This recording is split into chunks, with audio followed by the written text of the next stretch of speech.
Donc voilà, on a pu entendre les chargés de projet de beaucoup de dispositifs, de plusieurs dispositifs très intéressants de lutte contre les discriminations qui agissent à divers niveaux, auprès des jeunes, auprès des institutions, auprès des professionnels. On a soulevé plusieurs questions extrêmement intéressantes sur à la fois la manière de nommer les choses, la manière de suivre des actions et de les évaluer, et puis le cadre dans lequel on pouvait mener ces actions contre les discriminations en réseau, par exemple, pour être plus efficace, parce qu'évidemment, il y a toujours un enjeu dans les dispositifs expérimentaux de passer à l'échelle, comme on dit. Maintenant, on va croiser les regards d'acteurs institutionnels, enfin, peut-être un peu moins pour la FAGE. Maëlle Nizan, je vais commencer avec vous, juste pour vous présenter. Vous êtes vice-présidente de la FAGE, c'est la Fédération des associations générales étudiantes, donc ça concerne les universités. Vous réunissez une galaxie d'associations assez diverses, mais il y a beaucoup à voir avec la lutte contre les discriminations, et vous êtes représenté dans les instances de décision universitaire, parce qu'on peut voter pour vous aux élections universitaires, conseil que je ne donne pas spécialement car je ne connais pas tous les candidats, et ça fait longtemps que je suis sortie de la fac. Bonjour Mathias Dreyfus. Je ne fais pas bien les choses dans l'ordre, je fais dans l'ordre de la table, ce n'est pas très protocolaire. Vous êtes délégué adjoint à la délégation interministérielle à la lutte contre le racisme, l'antisémitisme et la haine anti-LGBT, on pourrait même dire anti-LGBTQI si on voulait. Et vous allez nous parler du nouveau plan d'action élaboré par la DILCRA. Bonjour Georges-Paul Langevin. Alors, vous allez pouvoir prendre un micro si vous voulez. Voilà. Oui, bonjour. Vous êtes adjointe en charge de la lutte contre les discriminations et de la promotion de l'égalité du défenseur des droits. Et on en a parlé de la défense des droits et de l'éducation aux droits. Et j'ai une question pour vous dans 30 secondes, même pas, sur ce sujet. Mathias Dreyfus, c'est bon. Fabrice Dume, bonjour. On vous a entendu ce matin nous poser une question intéressante et pertinente. Vous êtes sociologue, voilà, c'est ce que j'ai noté. Je pense que voilà, vous vous intéressez aux discriminations depuis longtemps. Je ne suis pas Samuel Thomas, vous l'aurez remarqué. Voilà, et ouais, je ne parlerai pas au nom de pote. L'important, c'est que je vous appelle par le bon prénom. Georges-Paul Langevin, je voulais commencer avec vous sur cette question de la promotion de l'égalité, qui est au cœur des missions du défenseur des droits. Déjà, c'est intéressant comme formulation, promouvoir l'égalité, qui est au cœur de la devise de la France. Après tout, c'est écrit partout et on oublie de le voir. Il y a des actions très précises qui sont menées, comme Éducadroit, parce qu'il y a une question d'éducation au droit, on l'a évoqué, vous n'avez pas entendu, bon, on l'a évoqué avant. Alors, à quoi ça consiste du côté du défenseur des droits, Éducadroit? Alors, bonjour à tous et à toutes. Effectivement, le défenseur des droits est, comme vous le savez, vous en avez parlé, je crois, un petit peu ce matin, une institution qui a pour fonction de défendre, d'aider les personnes privées qui ont le sentiment que leurs droits ont été lésés. Et comme vous l'avez souligné, un des éléments de la devise républicaine, c'est l'égalité. Donc, notre tâche, c'est de restaurer les gens dans leur quête d'égalité, d'être traités également. Donc, d'une part, nous intervenons quand il y a des personnes qui ont le sentiment qu'elles ont été lésées. Donc, on intervient sur des dossiers individuels pour essayer d'aider la personne à être restaurée dans ses droits. Et par ailleurs, on a le côté promotion de l'égalité, c'est-à-dire qu'on fait des enquêtes, des rapports pour essayer d'abord d'approfondir ce que sont les droits et de permettre aux gens de mieux connaître ce à quoi elles ont droit. Voilà. Et comment on intervient dans ces cas-là attendez voir ça. Allez-y, allez. Oui. Alors, c'est vrai que sur les jeunes, on peut se dire que c'est vrai que c'est une catégorie qui rencontre beaucoup de difficultés, qui a souvent conscience de ne pas être traitée à égalité, mais qui n'ose pas trop se plaindre. Nous avons relativement peu de saisines directement par les jeunes. Donc, pour pouvoir parler avec eux et les sensibiliser, on a ces petits programmes, ces programmes qu'on appelle Éducadroit, et qui expliquent aux jeunes de divers âges, que ce soit des enfants ou des adolescents, exactement ce que sont leurs droits. Donc il suffit d'aller sur le site du Défenseur des droits et vous pouvez avoir accès à ces programmes Éducadroit. Et pour pouvoir aussi dialoguer avec les jeunes d'une manière plus simple, nous avons ce qu'on appelle des JAD. Nous appelons ça jeunes ambassadeurs des droits, c'est-à-dire que ce sont des jeunes en service civique qui peuvent aller dans les collèges, dans les lycées, parler avec les autres jeunes et voir avec eux, d'une part, s'ils connaissent leurs droits, d'autre part, s'ils ont eu des soucis sur lesquels on peut être aidé.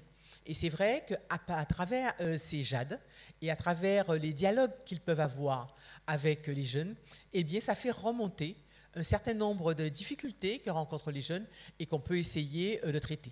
Et donc, il y a ici, parmi mes équipes, là, les personnes qui sont en charge de ce programme Éducadroit et JAD et à qui vous pourrez éventuellement poser des questions plus précises si vous le souhaitez. Alors, on a entendu de Jade ce matin nous parler de ce qu'il faisait auprès des publics jeunes. Je sais qu'un rapport d'activité du Défenseur des droits a paru en avril dernier. Quel est le type de saisine que vous enregistrez et est-ce que vous avez un détail sur le type de saisine des jeunes, même s'ils ne sont pas majoritaires ? Alors, ce que nous avons le plus pour des élèves qui sont mineurs, c'est d'une part la question des refus de scolarisation. Si vous êtes, par exemple, logé en hôtel social, le maire de la commune dit, ne connaît pas, je ne vais pas en entendre parler, les jeunes qui sont en bidonville, les jeunes roms. Donc pour tout cela, déjà, une partie de l'activité du délégué du Défenseur des droits, c'est de faire en sorte qu'ils puissent être admis à l'école et qu'ils puissent rentrer. Bon. Ensuite, quand la personne est à l'école, on a plusieurs types de difficultés. Eh bien, on a parfois des jeunes qui ont l'impression de ne pas être bien traités par les professeurs. Alors c'est vrai que ça semble un peu contradictoire, puisque l'école de la République est justement celle qui a comme objectif d'aider tous les jeunes et d'être traités également, de lutter contre la discrimination. Mais tout le monde, nous sommes tous des humains. Et comme tout humain, nous avons un certain nombre de stéréotypes. Et par conséquent, on peut s'apercevoir que les attentes des enseignants ne sont pas toujours les mêmes en fonction des enfants. Parfois même, ils ont moins d'ambition en se disant, bon, celui-là, il est d'une famille pauvre, il aura peut-être du mal à suivre des études, donc lui, il faut l'orienter vers un emploi assez vite. Et ça, même si ce n'est pas méchant, mais c'est comme ça.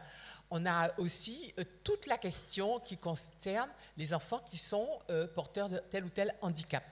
Et donc, notre intervention a pour objectif, et comme pour effet, d'essayer de permettre à un enfant qui a un handicap de suivre une scolarité dans des conditions normales. Par exemple, on peut lui dire on ne peut pas le prendre parce que le fauteuil ne va pas monter à l'étage. Bon. Et alors dans ce cas-là, enfin, dit comme ça a l'air bête parce qu'on peut se dire qu'il suffit de faire descendre la classe. Bon. Mais il y a eu comme ça une grande école, enfin des classes préparatoires, où ça a été extrêmement compliqué de faire admettre que la classe devait descendre au rez-de-chaussée pour qu'une des élèves qui était en fauteuil puisse y accéder. Et il a fallu d'ailleurs pour ça non seulement l'intervention du Défenseur des droits, mais que quasiment les autres enfants, enfin les autres jeunes, se mettent quasiment en grève pour dire qu'il fallait que leurs camarades en fauteuil puissent aller avec eux à l'école. Et puis dans les questions d'orientation, enfin de discrimination, on a tout ce qui concerne l'orientation. Et l'orientation, on voit bien que certains sont orientés davantage qu'ils ne l'auraient souhaité en classe professionnelle, alors que pour des résultats parfois équivalents, eh bien, dans d'autres milieux, vous avez un autre jeune qui, lui, va faire une classe générale. Et d'ailleurs, on constate aussi que les résultats, par exemple en maths, entre filles et garçons, pour des résultats à peu près équivalents, la fille va aller en lettres et le garçon pourra se permettre d'aller en une série plus scientifique. Donc on voit bien que là encore, c'est nos représentations qui font que nous ne pouvons pas, nous avons implicitement des discriminations. Alors dernier point aussi que je voulais signaler, c'est que à la fac, on n'a pas, peut pas dire qu'il y a des orientations qui soient particulièrement discriminatoires, mais on se rend compte que pour les masters, donc là où il y a des possibilités de choix pour les enseignants, et bien là, c'est vrai que vous ne pouvez pas, en tant qu'étudiant, choisir vraiment votre master. Vous prenez un petit peu là où on veut bien de vous. Et il arrive que, par exemple, si vous n'avez pas eu des résultats suffisants, on refuse que vous puissiez redoubler, alors que si vous êtes, par exemple, avec un handicap, on peut comprendre que vous ayez besoin de plus de temps et que vous faire redoubler serait une manière de vous permettre de terminer vos études. Donc, on voit bien que tout cela, la discrimination dans l'école et dans l'enseignement supérieur notamment, c'est quelque chose qui est parfois un peu implicite, qui n'est pas conscient toujours, mais qui, quand on regarde bien, existe et peut poser des difficultés aux enfants qui ont telle ou telle caractéristique. Et dans ces cas-là, évidemment, nous, ce qu'on essaye de faire, c'est, comme d'habitude, si nos délégués peuvent régler par quelques coups de fil à l'amiable, on le fait. Sinon, on se retrouve devant faire une décision et un petit peu de clouer au pilori telle ou telle personne. On avait fait une étude, alors je ne sais pas si c'est avec vous, je crois que c'est avec vous, sur ces questions de discrimination dans l'enseignement supérieur. Et c'est vrai que parfois, on est un peu surpris de voir ce qui existe quand même, comme quoi toute personne n'est à l'abri un jour de discriminer sans le vouloir. Alors oui, et on peut dire que le défenseur des droits, ce n'est pas une institution comme ça, loin des gens, mais c'est territorialisé et que... oui, tout à fait. Nous avons un siège. Voilà, on peut avoir des recours dans toutes les régions. Voilà, on a un siège, d'où je viens d'ailleurs, j'ai mis un temps indéfini sur le périphérique, donc c'est pour ça que je suis vraiment arrivé juste. Mais on a un siège donc, qui est avenue boulevard Place de Fontenoy, mais surtout sur le terrain, on a 12 délégations régionales et on a surtout, ce qui vraiment est une chance, on a 550 délégués qui sont des gens, qui sont des bénévoles, qui le font vraiment pour pouvoir se rendre utile et qui font des permanences dans des maisons de justice et du droit, dans des préfectures, dans des centres sociaux. Donc, normalement, on peut avoir un délégué du défenseur des droits proche de ses choix facilement, quel que soit l'endroit, le département où on habite. Pour le trouver, il faut aller sur notre site et vous mettez l'adresse, enfin la ville, et à partir de là, vous voyez qui est le délégué, à qui vous pouvez vous adresser. Et bien évidemment, saisir le défenseur des droits, ça se fait d'une manière informelle, sans avocat, et c'est gratuit.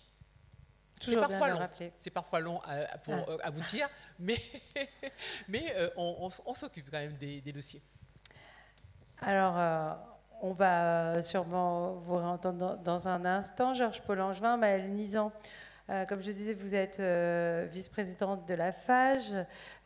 Vous vous occupez de ces thématiques depuis assez longtemps, des thématiques qui ont pris beaucoup d'ampleur. La lutte contre les discriminations, c'est un sujet, on l'a entendu, pour la jeunesse aujourd'hui. Et parmi les associations qui vous constituent, ça devient de plus en plus important. Ouais, du coup, peut-être pour refaire un point sur ce qu'est la FAGE et comment on fonctionne. Donc, la FAGE, c'est une fédération de fédérations donc, qui regroupe un grand réseau d'associations parce qu'on a des fédérations qui regroupent elles-mêmes des associations en leur sein qui adhèrent à la FAGE. Et du coup, on va traiter diverses thématiques sur le champ étudiant parce qu'en effet, on est une organisation qui représente les étudiants, donc plutôt le volet enseignement supérieur et recherche. Notamment sur la question de la lutte contre les discriminations. On va avoir plusieurs positions qu'on va porter sur le volet handicap, sur le volet égalité homme-femme, sur le volet aussi tout ce qui est lutte contre les violences sexistes et sexuelles dans l'enseignement supérieur et la recherche. Donc voilà pour le volet plus des positions. Et après, vu qu'on a un réseau d'associations, on a aussi un gros volet axé sur l'action concrète. C'est-à-dire que c'est pas juste porter des positions pour porter des changements, c'est aussi derrière comment on agit concrètement sur les territoires pour là, actuellement, tout de suite, essayer de faire bouger les choses. Et c'est peut-être plus sur ce volet-là que je vais m'attarder un peu sur les actions qu'on mène au niveau de la FAGE en matière de lutte contre les discriminations. Ça va se diviser un peu en deux gros volets. On a un gros volet qui va être tout ce qui est mettre en place des projets de sensibilisation, de prévention sur les territoires avec les associations étudiantes auprès du public étudiant. Ça peut être de la sensibilisation sur plein de thématiques diverses, sur la question du handicap, ça a été dit tout à l'heure, sur la question de la LGBTQIA+, phobie, sur la question de la lutte contre les violences sexistes et sexuelles. Ça va aussi être un gros volet au niveau de la FEJ de formation. Parce que la FEJ, en fait, elle va agir en tant que tête de réseau d'associations et de fédérations étudiantes, avec un gros volet sur la formation de son réseau et sur la formation par l'éducation populaire, par l'éducation par les pairs. Et nous, c'est vraiment là-dessus qu'on agit le plus, parce qu'on délivre énormément de formations, que ce soit nous, en tant que FEJ, à notre réseau, sur cette question de la lutte contre les discriminations, mais aussi faire le lien entre les associations étudiantes de notre réseau et des acteurs de la lutte contre les discriminations qui vont être plus experts de telle ou telle thématique en fonction de leur champ d'action. Donc c'est vraiment ce gros volet-là qui nous prend beaucoup de temps. On a un dispositif à la FEJ qu'on met en place qui consiste à lutter contre tout ce qui est violence sexiste et sexuelle dans les événements aussi, pour permettre aux associations en fait, d'avoir ce point-là de lutte. Tous les événements qui vont être mis en place par les associations étudiantes. Il y a des événements... les événements type BDE, tout ça Oui, totalement. Ça peut être des projets de sensibilisation, mais ça peut aussi être des soirées festives. Et le but, c'est que ces soirées-là, elles font partie de la vie étudiante. Mais ces soirées-là, elles doivent aussi être de plus en plus safe. Et nous, on est aussi là pour agir en ce sens-là. Donc on va être là pour sensibiliser, pour former nos bénévoles, nos militants sur la question, pour qu'ils puissent, eux, derrière, agir directement auprès des étudiants. Donc là, depuis le début, je sais pas, depuis septembre, on a dû former 400 personnes à peu près sur le sujet, vraiment sur ce dispositif de formation qui dure environ 6 heures. Et après, on a des formations beaucoup plus thématiques sur la lutte contre le racisme, sur la lutte contre la LGBT-phobie, avec nos événements de formation qui se déroulent un peu tous les mois, tous les week-ends. On a des événements de formation un peu partout. Et c'est vraiment ce gros volet-là d'éducation populaire où nous, on va directement au contact des étudiants. Et c'est là qu'on se rend compte que on est un peu dans une bulle de personnes sensibilisées et que dès qu'on sort un peu de cette bulle, en fait, tout ce qui nous paraît évident n'est pas du tout pour tout le monde et qu'il y a encore beaucoup de travail à faire sur le sujet. Et c'est là qu'on se sent vraiment utile sur ce côté éducation populaire parce que actuellement, oui, ça a été dit sur la table ronde précédente, mais c'est pas automatique en fait que les jeunes y soient formés à ce sujet, que le mot discrimination, on sache exactement ce qu'il y a derrière, et que même on se sente légitime à parler, à essayer d'agir sur le sujet. Et en fait, la formation qu'on va faire à la FEJ, on va se rendre compte que là, nous, on touche peut-être pas tous les étudiants, pas tous les jeunes, mais en tout cas, on met notre pierre à l'édifice et on essaye de faire changer les choses. Et quand on entend certains discours d'étudiants qui, derrière, sont juste pas informés, et derrière, on les informe, ils sont là, ah ok, j'avais pas du tout ce point de vue-là, je me rendais absolument pas compte que ça, c'était des discriminations, ni comment et d'où ça venait une discrimination. Et c'est là qu'on se rend compte qu'il y a encore beaucoup de travail à faire et que c'est pas automatique. Et nous, on porte des positions sur le côté représentativité plutôt pour que ça le devienne, l'automatisation de cette formation et que tout le monde puisse y avoir accès, la formation sur le sujet. Mais en attendant, on essaye aussi de pouvoir agir à notre échelle. Est-ce que c'est une forme de lutte culturelle? Est-ce que c'est faire de la politique pour vous? Oui. oui, bien sûr. De pouvoir, en fait, de pousser les jeunes à se rendre compte de tout ça et agir. C'est vraiment ce double levier de se dire que nous, on va porter nos positions, que ce soit au niveau des universités, au niveau du ministère, au niveau des conseils, les différents conseils au sein desquels on siège. Et derrière, en parallèle, on va agir concrètement pour que les jeunes ils aient quand même cette prise de conscience et apporter notre pierre à l'édifice au sein de la société pour que derrière, ils agissent eux. Les étudiants et étudiantes, demain ça va être, c'est nous on est jeunes aujourd'hui et demain on va être la société de demain et on a vraiment envie que chacun et chacune puisse agir à son échelle. On a aussi tout un volet en fait on fonctionne avec des fédérations qui vont être aussi par filière de formation, donc une fédération qui va représenter plutôt les étudiants en droit, les étudiants dans le champ du sport, les étudiants, les étudiants en langue, et se dire que chacun et chacune derrière dans son futur professionnel, là où il va évoluer, il va avoir un domaine d'expertise sur la question de la lutte contre les discriminations et pousser comme ça les étudiants en fonction de leur filière à derrière dans leur futur pouvoir agir sur cette question-là.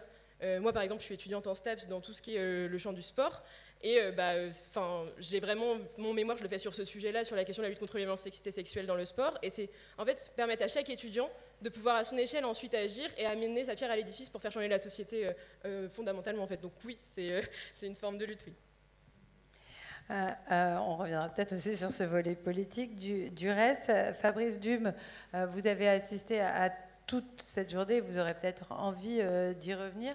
En fait, moi, ce qui m'intéresse, c'est de parler là des questions d'échelle, parce qu'on a pu entendre parler de projets qui étaient relativement restreints. On parle de politiques publiques, ou en tout cas, on va en parler avec Mathias Dreyfus, d'organismes comme le Défenseur des droits qui sont très importants. Je ne sais pas si c'est institutionnel ou si c'est presque un contre-pouvoir parfois, on ne sait pas, c'est un peu entre les deux, de ce que peuvent faire des associations.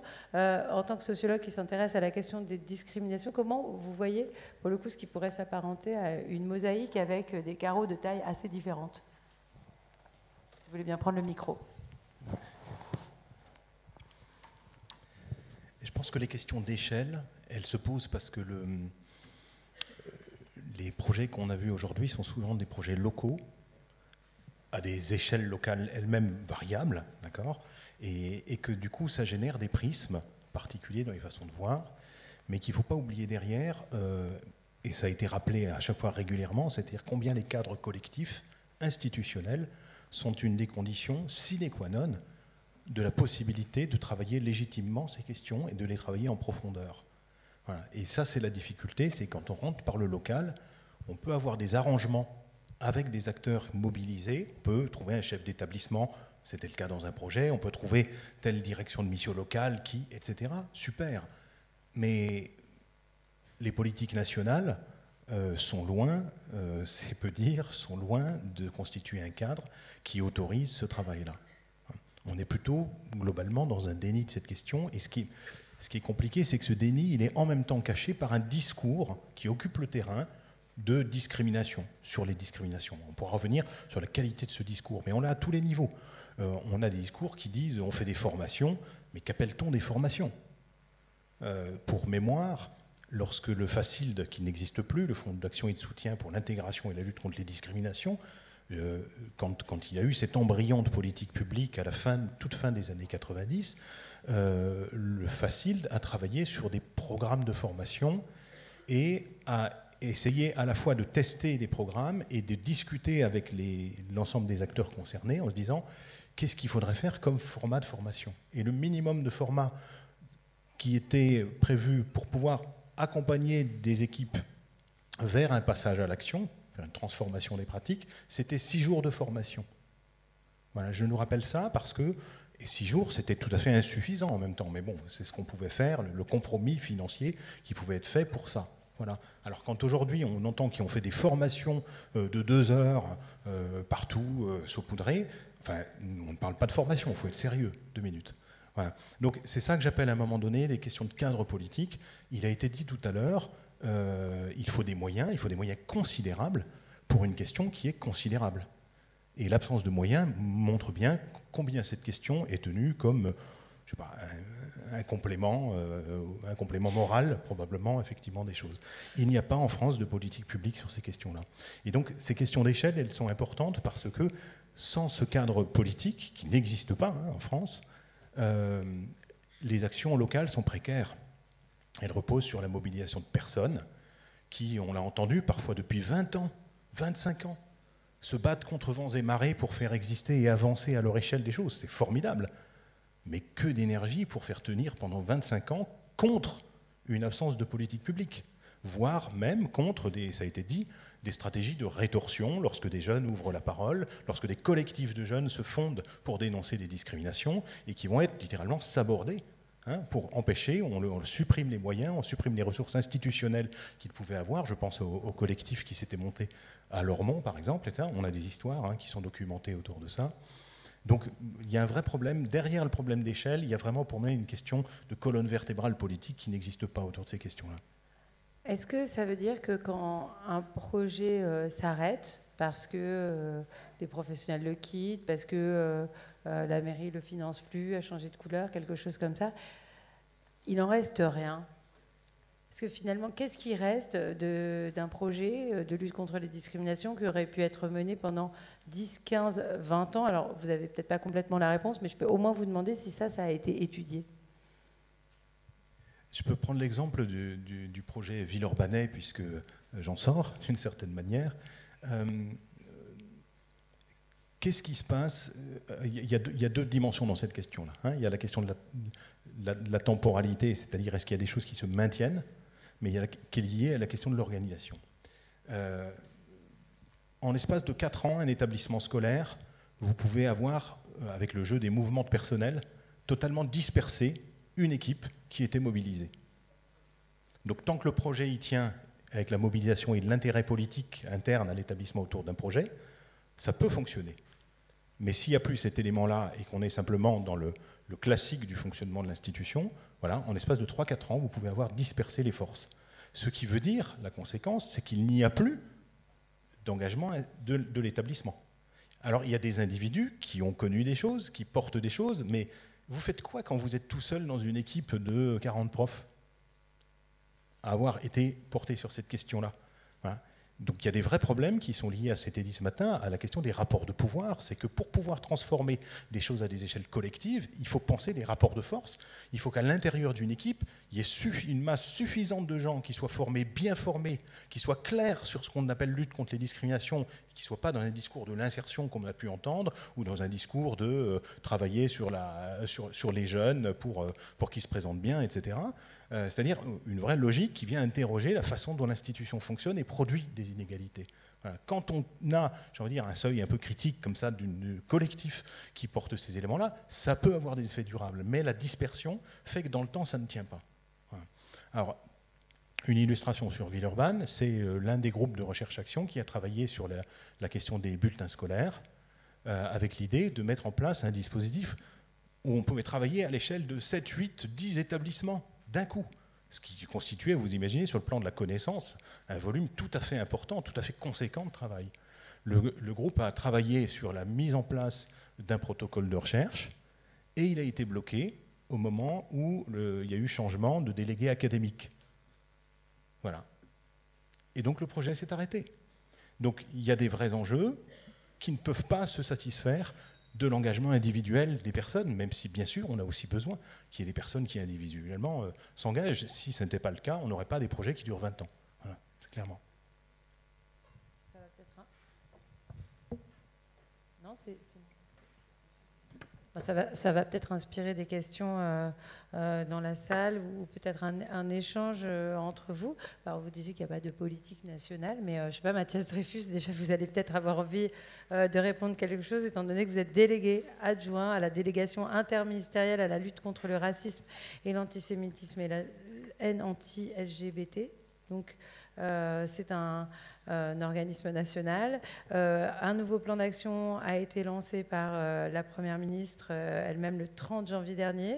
Et donc ce plan national comporte 5 axes. Je ne vais peut-être pas tous les citer, mais en plus de mesurer en 2, il y a oser nommer la réalité de la haine. Et c'est un sujet autour duquel on a beaucoup tourné aujourd'hui. Hein. C'est qu'est-ce qu'on dit autour des discriminations?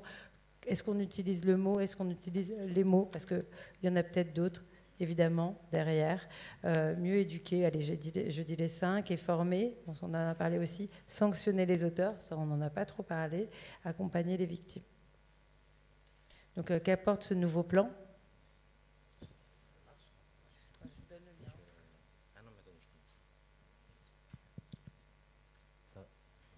Prenez mon micro.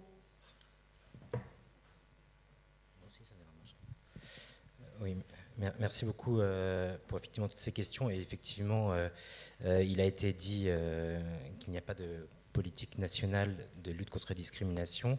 Effectivement, a été rappelé juste à l'instant donc la présentation par la Première ministre le 30 janvier dernier donc de ce qui constitue, il me semble, un plan, en tout cas c'est le titre, hein, plan national de lutte contre le racisme, l'antisémitisme et les discriminations liées à l'origine. Donc, alors, on entend bien, effectivement, ce sont les discriminations liées à l'origine, ce n'est pas l'ensemble des 25 critères de discrimination. La DILCRA, donc, qui est une délégation interministérielle de lutte contre le racisme, l'antisémitisme et la haine anti-LGBT, donc, comme son nom l'indique, est une délégation interministérielle, donc elle est placée auprès des services de la Première ministre et a pour objectif de coordonner l'action des différents ministères dans leur lutte, disons, dans la lutte contre à la fois le racisme, l'antisémitisme, et donc depuis le dernier plan, donc celui qui a été présenté en janvier dernier, des discriminations liées à l'origine. Donc effectivement, c'est une première pour la DILCRA donc de nommer dans le plan précisément la question des discriminations. Donc, ce qui n'est pas seulement un effet d'annonce, mais qui est aussi a pour objectif de décliner un certain nombre de mesures pour lutter sur les discriminations liées à l'origine. Alors, il faut savoir que parallèlement, la DILCRA actuellement travaille aussi. Elle ne travaille pas seule, elle travaille avec tous les ministères et toutes les directions générales des ministères à un autre plan de lutte contre les discriminations, cette fois-ci discrimination relative à l'orientation sexuelle et à l'identité de genre, et qui sera présentée dans quelques semaines. Donc, ça veut dire qu'effectivement, la DILCRA s'empare de cette question des discriminations. Encore une fois, elle ne s'en empare pas seule. Et peut-être j'avais insisté rapidement sur cette dimension interministérielle parce que ça a été évoqué. Alors, malheureusement, moi aussi, je suis arrivé assez tard dans la journée, mais ça a été évoqué, ne serait-ce que précédemment, dans la table ronde précédente, sur l'absence de transversalité des fois, ou le fait qu'on a des plans qui sont élaborés soit à une échelle locale, parfois régionale, mais parfois même c'est le plan d'un ministère. L'enjeu de l'interministérialité est de faire comprendre qu'effectivement c'est un enjeu transversal qui renvoie en fait à une politique prioritaire du gouvernement. Donc c'est une des politiques prioritaires du gouvernement, donc, qui est la lutte contre l'ensemble des discriminations. La DILCRA travaille sur certains critères par tous, hein, vous avez compris, et l'idée c'est vraiment de faire un travail auprès des ministères pour qu'ils s'engagent. C'est-à-dire qu'on parle souvent des chiffres, évidemment. Oh, pardon. J'aimerais bien que mon micro marche. Ça veut dire quoi un engagement d'un ministère, le ministère de l'Agriculture, par exemple? Alors, bon exemple, le ministère de l'Agriculture qui est qui est très engagé sur les questions de discrimination, hein, et notamment l'enseignement agricole.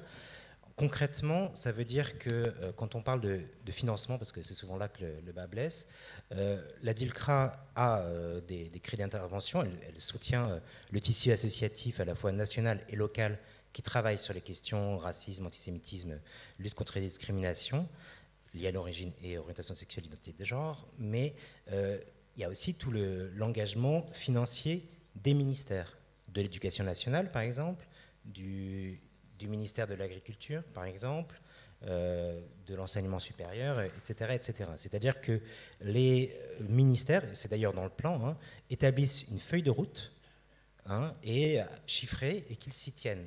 Donc nous, en fait, ce qu'on va faire, une fois que le plan est annoncé, on va, disons, à intervalles réguliers, dans le cadre de comités de suivi, on va évaluer, on va mesurer déjà les mesures qui ont été prises par les ministères, les engagements et déjà les débuts d'effectivité de ces mesures. Ça veut dire qu'on dialogue à la fois avec, je dirais, les cabinets ministériels, mais aussi avec les directions générales des services, hein, qui nous renseignent sur la faisabilité à la fois financière, humaine, technique, logistique des mesures qui sont dans le plan. Donc c'est pas seulement, encore une fois, des mesures qu'on a pensées nous dans notre coin, on les a discuter en amont avec ces directions générales de services, avec le tissu associatif aussi. Il y a 35 associations qui ont été associées à l'élaboration du plan et évidemment avec des arbitrages politiques à la fin. Est-ce que vous pouvez nous donner des exemples de mesures, par oui. exemple, pour lutter contre les agissements caractère discriminatoire à l'école? Alors, effectivement, disons que l'éducation est un des points d'attention particulier de ce plan. C'est pas nouveau puisque dès le plan précédent, c'est le troisième plan que présente la DILCRA, effectivement, l'enjeu, le levier de l'éducation était perçu comme essentiel puisque à l'école, hein, on a, d'un point de vue strictement juridique, peu de discrimination, hein, qualifiée d'un point de vue juridique, mais beaucoup d'agissements à caractère discriminatoire. Et donc, il y a tout effectivement un enjeu de formation. On a beaucoup parlé et le plan propose, j'ose même dire impose, une formation donc des enseignants, des personnels de l'éducation nationale au sens plus large. Et pour revenir sur ce que disait, je pense, le chef d'établissement à Villeurbanne, sur l'enjeu, il est à la fois sur la formation initiale et sur la formation continue. C'est-à-dire à la fois les INSPE et aussi il y a alors pas d'obligation parce que on ne peut pas contraindre les enseignants ou les personnels de l'éducation nationale à se former, mais il y a, disons, une mesure pour tous les 5, 10 et 15 ans dans la carrière, avoir des modules de formation qui vont être imposés. Alors, j'entends tout de suite la remarque de M. Dume hein, sur le volume horaire, puisque le plan indique 6 heures de formation, ce qui est effectivement peu, ce qui est plus qu'on peut avoir sur d'autres modules de formation déployés au sein de l'éducation nationale. Mais en tout cas, le fait de l'inscrire et, je dirais, après, de le porter au niveau ministériel. En fait, ce qui est, je trouve ça intéressant de proposer cette formation à l'éducation nationale, mais on sait que la formation continue, elle est notoirement insuffisante en France. Je parle de la formation continue des enseignants. Alors, c'est pas mon avis personnel, hein, c'est l'OCDE qui le souligne dans ses rapports sur l'éducation. On n'a pas de formation suffisante dans les disciplines. Par exemple, pour les enseignants du premier degré, on a besoin de formation en mathématiques, on a besoin de formation sur l'enseignement du français, on a besoin de formation sur les tenues de classe, sur l'autorité ou la tenue de classe, quoi, sur l'activité sportive aussi, la motricité. Il y a tellement de choses sur lesquelles on n'est pas formé alors qu'on devrait l'être. On rajoute une brique de plus à ce qu'on demande à l'éducation nationale. Est-ce que des moyens vont être déployés en ce sens-là? Il faut beaucoup de moyens pour former les enseignants. Vous pointez effectivement un problème qui est effectivement, qui est important, qui est la multiplication la nécessité de former sur un ensemble de disciplines et de compétences, et effectivement les engagements du ministère de l'Éducation nationale sur des plans, effectivement, plans de mathématiques par exemple, français, etc. Je dirais que la réponse, elle est entre les mains de la Direction générale de l'enseignement scolaire et du ministère de l'Éducation nationale. Ce qui pour nous est important, c'est déjà de l'implémenter. Hein, et je dirais d'engager effectivement les enseignants à se former et à poursuivre la formation tout au long de leur carrière. Sur la question du chiffrage de ces formations, effectivement, bon, vous l'aviez rappelé tout à l'heure, peut-être l'un des problèmes, en tout cas, de l'éducation nationale, c'est justement le caractère national, donc le fait que dès qu'on déploie une mesure à l'échelle de l'ensemble des personnels d'éducation, on est sur des chiffrages complètement pharaoniques. Et donc, l'idée, c'est, encore une fois, je ne veux pas me substituer à la DGESCO, ou en tout cas au ministère de l'Éducation nationale, qui a pris cet engagement. Alors, la DGESCO, c'est la Direction générale de l'enseignement scolaire.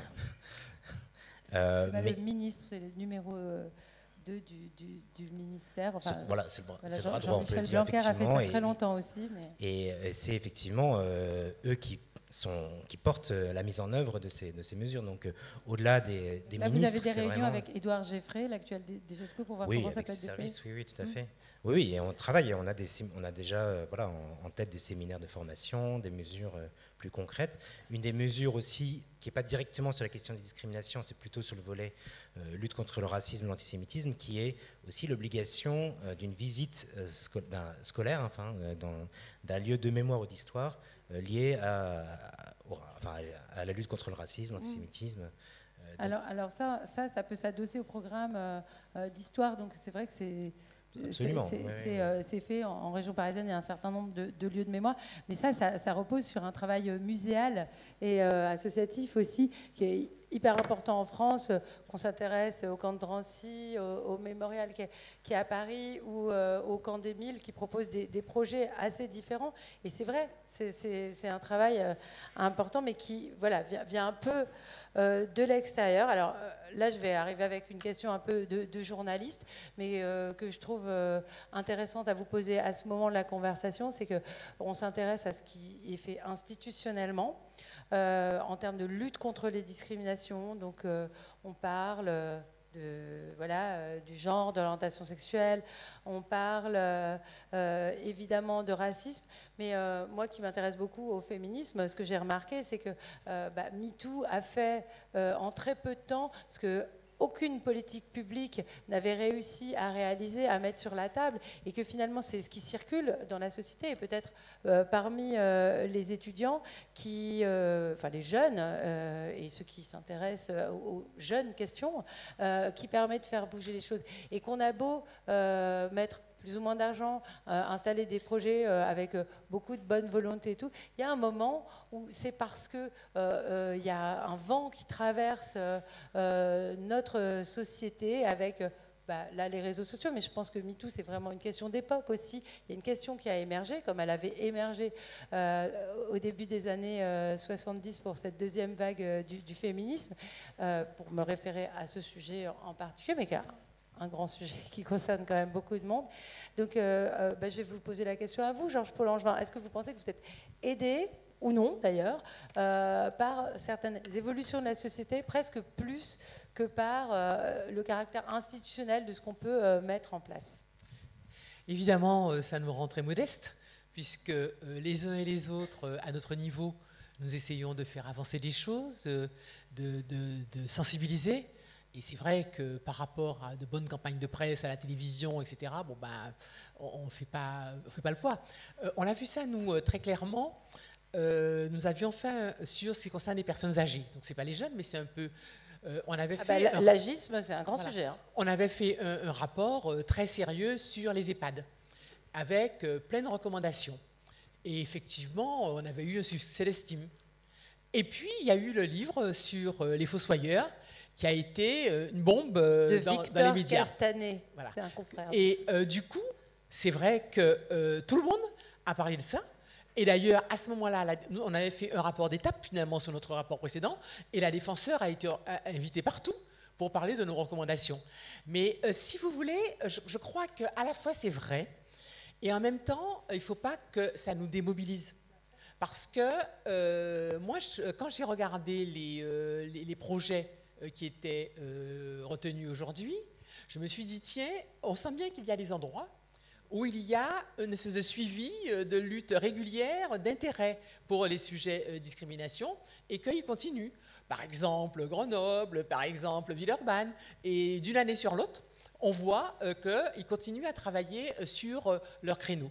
Et vous avez raison de dire qu'il n'y a pas de politique nationale suffisante, mais ce qui est vrai, c'est ça a éclaté en un certain nombre de politiques locales, et ce qu'il faudrait, c'est que les politiques nationales puissent soutenir au mieux, finalement, ces acteurs locaux qui s'investissent.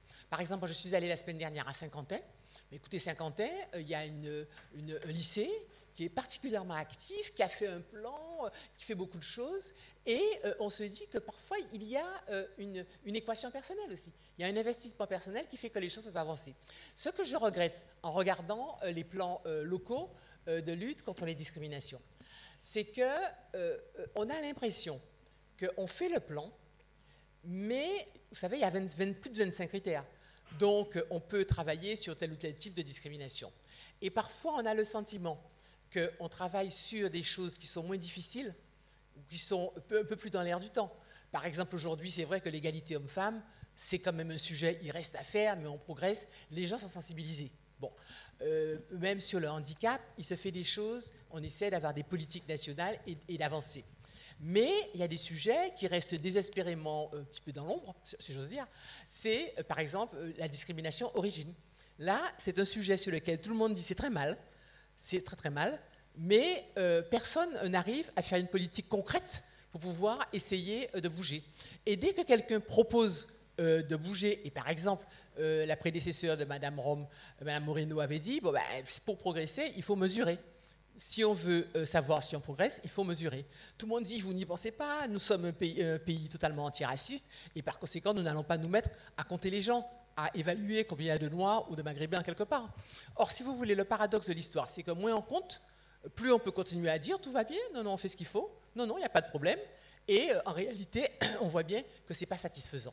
Donc, je crois qu'aujourd'hui, il faut qu'on arrive à essayer de se dire à quel moment on essaie d'objectiver, finalement, de telle ou telle discrimination. À quel moment on essaie de dire, est-ce que véritablement, dans les grandes écoles, dans les filières élitistes, il y a autant de gamins des quartiers populaires, autant de gamins basanés et bronzés qu'ailleurs, et que dans les lycées professionnels, par exemple. Voilà. Et je crois que tant que sur certains sujets, on n'aura pas essayé d'avancer, de mener vraiment des politiques un peu efficaces, un peu dynamiques, il me semble qu'on ne va pas suffisamment progresser. Alors, sur ce qui concerne aussi les plans, oui, la politique nationale, je voulais quand même dire qu'on a eu ce fameux plan qui a mis du mal à sortir contre le racisme. En fait, ça y est, on l'a. Et donc, à partir de là, on peut s'y accrocher pour essayer de voir si on peut avancer. Et puis, on a aussi le plan pour ce qui concerne le LGBT qui devrait sortir là. Et à partir de là, c'est vrai que si on peut s'accrocher à quelque chose, il me semble qu'on peut évaluer les politiques. Mais pour l'instant, durant trop d'années, on est resté dans l'informel, dans le non-dit. Et c'est la raison pour laquelle, selon moi, on a encore beaucoup de mal à admettre la discrimination et à vraiment lutter contre la discrimination. Alors justement, Mathias Dreyfus, comment, de toute façon, vous vouliez parler, mais je voulais vous poser une question précise. Dans le plan de lutte contre les discriminations liées à l'origine, il y a il y a mesuré la réalité du racisme, de l'antisémitisme et des discriminations. Donc, comment on peut mesurer? Est-ce qu'on peut croiser différents critères? Parce qu'il y a l'origine, il y a l'origine sociale, parfois... Oui, mais parfois on peut être compté sur un truc et pas. Enfin. Donc, qu'est-ce que vous allez compter? Comment vous allez faire? Alors oui, effectivement. Je vais juste rebondir sur la question des plans territoriaux, puisque enfin, la DILCRA soutient aussi des plans territoriaux. Effectivement, j'entends effectivement des fois ce hiatus entre l'échelle locale et l'échelle nationale. Hein, nous, en fait, dans le plan précédent, dans le plan 2018-2020, il y avait un enjeu d'avoir, je crois, 50 plans territoriaux. En réalité, on n'y est pas parvenu. Hein, on a 5 plans territoriaux, dont celui de Villeurbanne, d'ailleurs. Donc, est-ce un hasard? Pardon? Ah, c'est pas un plan territorial. Non, alors, effectivement, alors il faudrait que vous en reparliez ensemble. Donc, Saint-Priest, ok. Vaux-en-Velin, alors, pardon. Autant pour moi, effectivement, je crois que j'ai confondu avec Vaux-en-Velin. En tout cas, effectivement, il y a peu de plans territoriaux. C'est bien parce qu'on a des gens de Villeurbanne pour préciser. Ouais, donc, et je pense que c'est aussi le signe du fait que c'est des acteurs qui aujourd'hui se parlent assez peu, les acteurs locaux, et au niveau, je dirais, de la DILCRA, au niveau plus national. Aussi, des fois, et ça renvoie aussi ce que venait de dire Madame Paul Langevin, des fois on a des initiatives locales dont nous, on n'est pas au courant, simplement parce qu'ils n'ont pas demandé de financement. Il y a 15 jours, j'intervenais dans une formation de l'éducation nationale sur les laïcité et valeurs de la République, et on avait une présentation d'un travail extraordinaire fait par un lycée à Choisy-le-Roi sur la question des LGBT-phobies. On était, nous, alors qu'on a des financements fléchés sur ces questions-là, on n'était absolument pas au courant. Donc il y a aussi ce phénomène-là qui explique pourquoi des fois il y a ce hiatus. Sur la question de la mesure, effectivement, c'est un des axes du plan.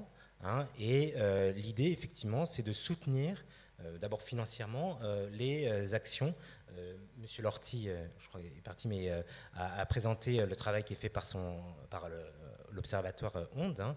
Donc, il y a un soutien à la recherche sur, par exemple, les testings, sur les enquêtes de victimation, évidemment. Et il y a une collègue de l'ADEP ici présent qui pourra peut-être en dire un mot, hein, donc auprès des établissements scolaires. Et dès cette année, hein, dès 2023, on a réussi à intégrer quelques questions supplémentaires pour préciser le ressenti des élèves en matière de discrimination liée à l'origine. Donc il y a ces mesures. Encore une fois, on est là, on a des outils pour mesurer des écarts, mesurer des situations de ressentis de discrimination qui, après, peuvent nourrir des plans d'action à l'échelle nationale ou locale. Hein. C'est l'objectif.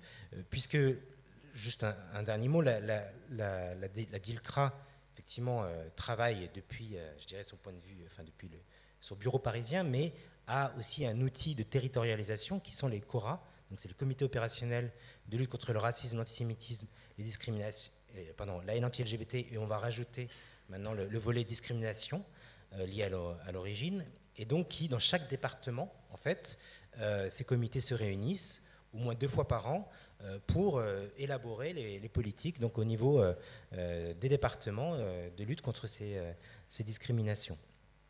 Donc, et c'est lié à un appel à projet local aussi, hein, donc des financements pour les associations locales qui luttent sur le terrain sur ces sujets. Bon, alors, je ne sais pas si ça aura totalement répondu à Fabrice Dume. On est obligé de se dépêcher un peu. Enfin, ça dépend du nombre de questions qu'il y a dans la salle que je voudrais prioriser par rapport à mes questions à moi ou de réflexion, ou si vous avez l'occasion de vous adresser à ce panel. Donc, si ça vous... Voilà, non ? Ok, bah, je continue, mais si ça vous dit, vous levez la main. Ah si, pardon, parce que je ne voyais pas bien. C'est Louise, c'est ça? Ouais. Déjà posé une question ce matin, Louise. Oui, je vais reposer une autre question. Donc, je vais vous représenter pour les personnes qui n'étaient pas là. Du coup, je suis chargée d'études à l'agence phare, du coup, qui a présenté, François Catelina a présenté cet après-midi une partie de l'évaluation de certains projets. Et puis, je suis aussi doctorante en sciences de l'éducation.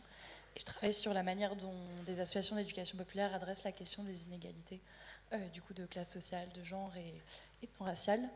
Et j'avais peut-être une question pour Mathias Dreyfus, du coup, et par rapport au nouveau plan sur la question de la lutte contre le racisme, l'antisémitisme, et du coup, cette nouveauté, du coup, liée aux discriminations liées à l'origine, et je me demandais, le fait qu'il y ait cet ajout, qu'est-ce que ça signifie, enfin, en quoi c'est différent de la lutte contre le racisme qui était déjà précédemment dans le plan et dans l'émission de la DILCRA.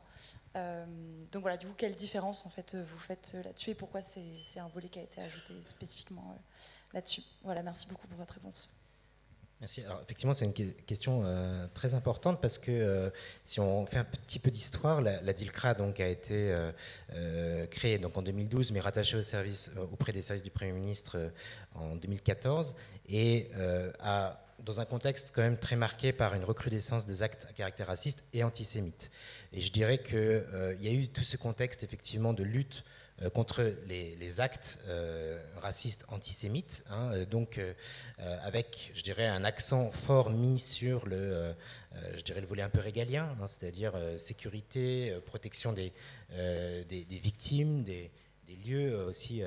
Donc il y a eu tout un enjeu effectivement au début très lié à ces situations que je pourrais qualifier de crise. Et je dirais que l'objectif de ce 3e plan est de nommer, encore une fois, ce qui est évidemment lié au racisme, à l'antisémitisme, et puis on pourrait aussi intégrer la question donc, de la haine anti-LGBT, mais qui est un poison lent, hein, on l'a dit à de nombreuses reprises, donc qui est cette question de discrimination, beaucoup moins visible, beaucoup moins effectivement dans l'émotion, hein, d'une certaine manière, que quand on a des attentats, des crimes, ça peut être aussi de l'ordre de l'insulte et de l'injure publique, hein, toutes ces affaires qui, effectivement, ont secoué à la fois les médias et la société.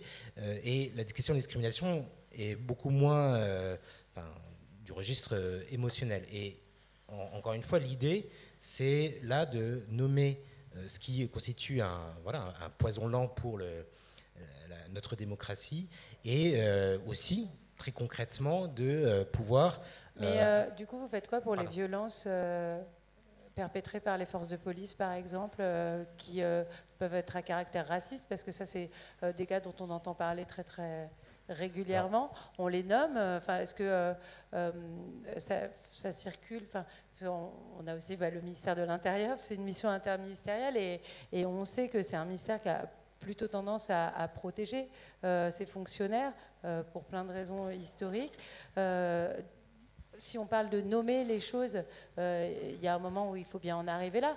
C'est-à-dire que le racisme, sans parler et prendre à ma charge l'idée qu'il y a un racisme institutionnel, il faut quand même bien nommer le racisme de certains fonctionnaires en charge. On a un peu parlé des enseignants, mais on peut parler des administrations et voilà, de la police qui est la plus souvent désignée comme potentiellement raciste par des citoyens français. Alors, effectivement, il y a un volet qui concerne les agents de la force publique, hein, enfin, les forces de l'ordre plus précisément, donc dans le plan, donc c'est l'axe 4, sanctionner les auteurs. Hein, et notamment, il y a tout un enjeu sur la question. Alors, là, ce sur quoi on a travaillé, c'est la question du dépôt de plainte. Je ne parle pas de ce que. Enfin, c'est pas la question que vous abordez, mais première question, c'est la question du dépôt de plainte, puisque très souvent, on est dans une situation où les forces de police font une main courante et n'enregistrent pas le dépôt de plainte. Donc, déjà là, on va y avoir une circulaire qui va obliger au dépôt de plainte, donc engager tout un processus judiciaire qui peut s'enclencher à partir de là. Donc ça, c'est le premier volet. Il y a aussi, alors, il y a des enjeux de formation des forces de l'ordre, très importants, qui sont déjà en cours, mais qui vont se renforcer, se déployer.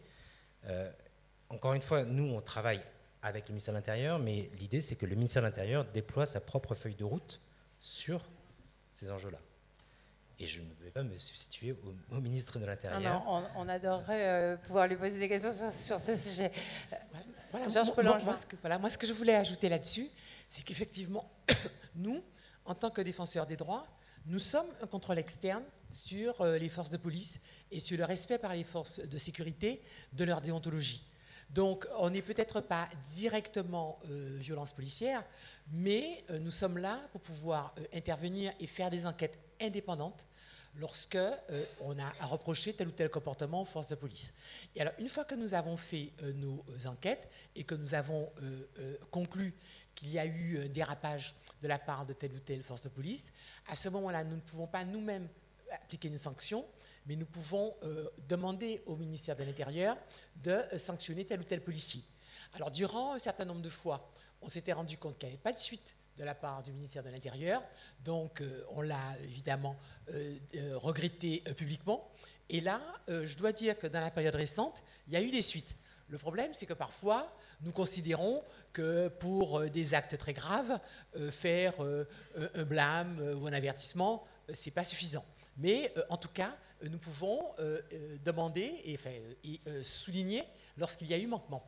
Et je voudrais aussi, par rapport à ce qu'a dit la question qui a été posée précédemment, dire que pour nous, défenseurs des droits, la différence en l'introduction de la discrimination, c'est assez important. Parce que nous, on n'est pas justement la DILCRA. Donc nous ne pouvons pas intervenir s'il y a des propos racistes, des comportements racistes, voire même s'il y a des violences racistes. Une agression, sale nègre, bon, on ne peut pas. En revanche, nous, on peut intervenir quand il y a discrimination. C'est-à-dire lorsque, à cause sans doute d'opinions racistes, la personne procède à un acte discriminatoire, à un refus de droit, à ce moment-là, nous devenons compétents. Donc c'est pour ça que pour nous, c'est intéressant que dans le plan de lutte contre le racisme, on ait introduit la discrimination, parce que jusque-là, on n'était pas compétent réellement pour ce qui concernait simplement la lutte contre le racisme. Fabrice Dume, on me dit qu'il reste 1 minute, je vous en donne 2. 10 minutes, ça ira, ouais, ça suffira. Non, pas trop long en fait. Je voudrais faire juste un... Je trouve que ces questions, elles sont très intéressantes parce qu'elles mettent la focale sur un des éléments qui est implicite, qui est s'il y a une politique publique, il y a une structure d'action publique. Or, quelle est-elle en la matière? Historiquement, c'est le rôle du défenseur des droits, la discrimination qui récupère les compétences de la HALD. Donc on peut s'interroger, pourquoi la DILCRA prend en charge la discrimination raciale? Qu'est-ce que ça signifie du point de vue de la structure d'action publique? Des risques de concurrence. On est quand même dans un pays où, contrairement à la plupart des pays, on a une commission nationale consultative des droits de l'homme qui s'occupe de racisme, une DILCRA qui s'occupe du racisme et de discrimination raciale, un défenseur des droits qui s'occupe de discrimination, mais pas d'un juge. C'est parce qu'on a la passion de l'égalité ou la passion de noyer le poisson, en fait? En tout cas, il y a derrière ces opérations, et on rappelait, c'est-à-dire quelle est l'origine de la DILCRA, il y a des opérations politiques qui peuvent être, en tout cas c'est ma crainte, de diversion autour d'un certain nombre de questions, et en tout cas ça pose des problèmes, vraiment des questions de problèmes de cadrage politique.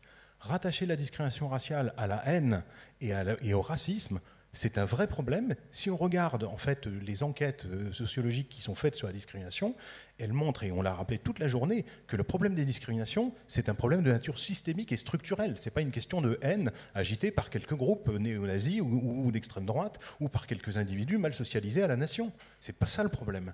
Donc en fait, derrière ces jeux-là de compétences, il y a vraiment un problème de la manière dont on pense le problème. Il faudrait qu'on en rediscute parce que moi, je ne suis pas tout à fait d'accord avec vous. Je pense que on peut potentiellement en discuter. victime de violence, c'est quand même quelque chose. C'est ça le problème, c'est ça le fond du problème. C'est-à-dire pourquoi on n'a pas eu une institution qui a l'ensemble des compétences et qui permet effectivement de prendre en charge les questions d'injures quand elles sont effectivement concernées, parce que ces questions ne sont pas séparées. Et ce que montre la recherche aussi, c'est du point de vue intersectionnel, c'est-à-dire, et le travail de la FAGE le montrait aussi sur la question des étudiants, c'est-à-dire que les discriminations, elles concernent les différents rapports sociaux. Et ces différents rapports sociaux sont étroitement imbriqués. Donc qu'est-ce que c'est qu'une politique qui commence par nous faire des tuyaux avec chacun va gérer une partie?